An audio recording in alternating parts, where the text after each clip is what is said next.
नमस्कार मेरे प्यारे बच्चों, हम यहाँ पर बात कर रहे हैं मोशन अंडर ग्रेविटी की। और मोशन अंडर ग्रेविटी में हम स्पेशल केस देख रहे हैं जिसमें हम बिल्डिंग h हाइट से किसी बॉडी को रिलीज कर रहे हैं, उससे रिलेटेड अलग अलग कॉन्सेप्ट देख रहे हैं। हमारी स्क्रीन पर नेक्स्ट क्वेश्चन है। इस टाइप के क्वेश्चन बहुत ज्यादा पूछे जाते हैं, हम इसलिए स्पेशली इस टाइप के क्वेश्चन की बात कर रहे हैं। A particle is drop from the top of a tower and if it travels 9 by 25 of its total height in the last second its journey.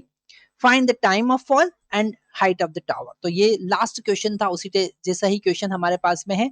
अगर टोटल हाइट का लास्ट सेकंड मतलब nth second, ठीक है, हमने माना कि n is the second number of second, n is second is equal to time to cover, okay, time to reach at ground, time to reach at ground, ground पे पहुंचने का time है n second में वो ground पे पहुंच जाता है। तो लास्ट सेकंड में मतलब nth सेकंड में जो डिस्टेंस चला, nth सेकंड में जो डिस्टेंस चला sn, उसका फॉर्मूला होगा u plus a by 2 into 2n minus 1। Okay, बड़ा इंपॉर्टेंट फॉर्मूला है। nth सेकंड में कितना डिस्टेंस, और यहां पे कहा है कि टोटल हाइट का 9 बाई 25 है। तो 9h by 25 distance, initial velocity 0 क्योंकि हमने यहां से उसको रिलीज किया है। तो initial velocity 0 plus g by 2 into 2n minus 1। और यहां पर अगर हम टोटल हाइट h कंसिडर करें और h हाइट कवर करने में n सेकंड लग रहा है, तो इस h को हम लिखेंगे 1 बाई 2 जी एन स्क्वायर।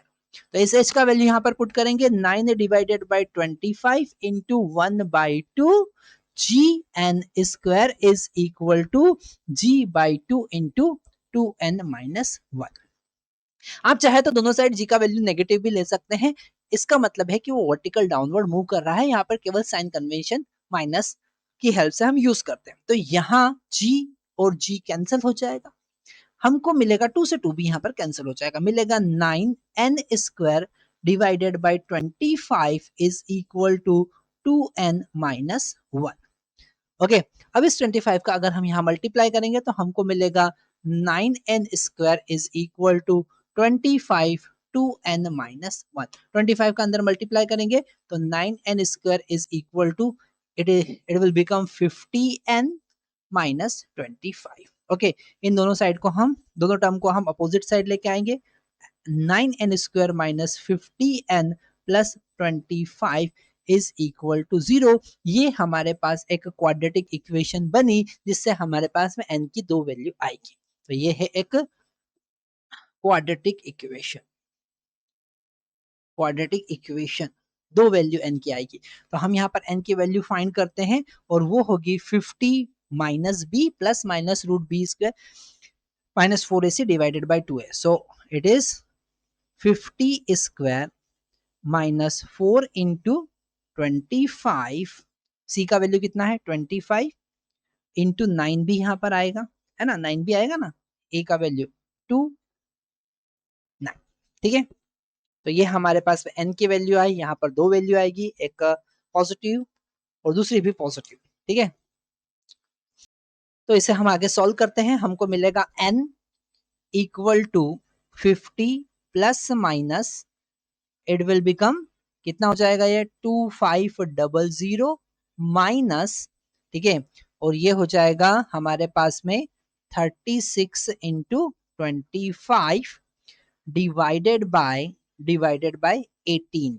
ठीक है, तो आगे इसे सॉल्व करते हैं और इसे सॉल्व करने के लिए हम ये वाला स्पेस यूज कर लेते हैं। ठीक है, तो n equal to 50 plus minus, अच्छा यहाँ पर से हम 25 अगर बाहर लेते हैं, 25 अगर हम बाहर लेते हैं तो हमको मिलता है 5। ठीक है, तो हमको मिलेगा 55 root 100 minus 36, okay, divided by 2 into 9 हम लिख सकते हैं। ठीक है, आगे देखते हैं। तो n का वैल्यू हमको मिलेगा 50, okay, plus minus 5 into 100 minus 36 64 होंगे और 64 का रूट होगा 8, तो यहाँ पर 8 हो जाएगा डिवाइडेड बाय 18 आप लिख सकते हैं। और यहाँ पर दो वैल्यू है, अगर हम n का पहला वैल्यू लेते हैं पॉजिटिव साइन तो 50 प्लस 40 डिवाइडेड बाय 18 हो जाएगा, मतलब ये हो जाएगा हमारे पास में 190 डिवाइडेड बाय 18। ओके, तो यहाँ कैंसिल करेंगे तो हमको मिलेगा 5 सेकेंड। कितना मिलेगा? 5 सेकेंड। तो n का वैल्यू एक आया 5 सेकेंड, और दूसरा n का वैल्यू जब हम नेगेटिव साइन लेंगे तो 50 माइनस 40 डिवाइडेड बाय 18, मतलब कि 10 बाय 18, मतलब कि 5 by 2 second, sorry 5 by 9 second. तो यहाँ पर ये 5 बाई 9 सेकेंड पॉसिबल नहीं है क्योंकि 1 से छोटा नहीं होगा। उन्होंने कहा कि nth सेकेंड, लास्ट सेकेंड में जो डिस्टेंस कवर किया, तो लास्ट सेकेंड जो है वो तभी पॉसिबल है जब n का वैल्यू 1 से बड़ा हो, है ना।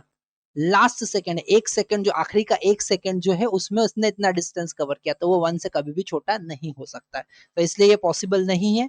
हमारे पास में n का वैल्यू, टोटल टाइम कितना लगा? 5 सेकेंड। आंसर कितना आया? 5 सेकेंड। अगर h का वैल्यू फाइंड करना है तो यहाँ से h का वैल्यू हम फाइंड कर सकते हैं, h is equal to 1/2, g का वैल्यू 10 और ये है 5 सेकेंड, मतलब हमको मिला 125 मीटर। ठीक है, मतलब आप यहाँ समझ सकते हैं कि कैसे लॉजिक लगाएंगे और कैसे क्वाड्रेटिक इक्वेशन को सॉल्व करेंगे, पूरा मैथमेटिक्स घुसा पड़ा हुआ है इसमें। ठीक है, इसलिए हम इस टाइप के क्वेश्चन आपके सामने लेकर आए क्योंकि आपको एक एक कॉन्सेप्ट क्लियर होना चाहिए। Thank you very much.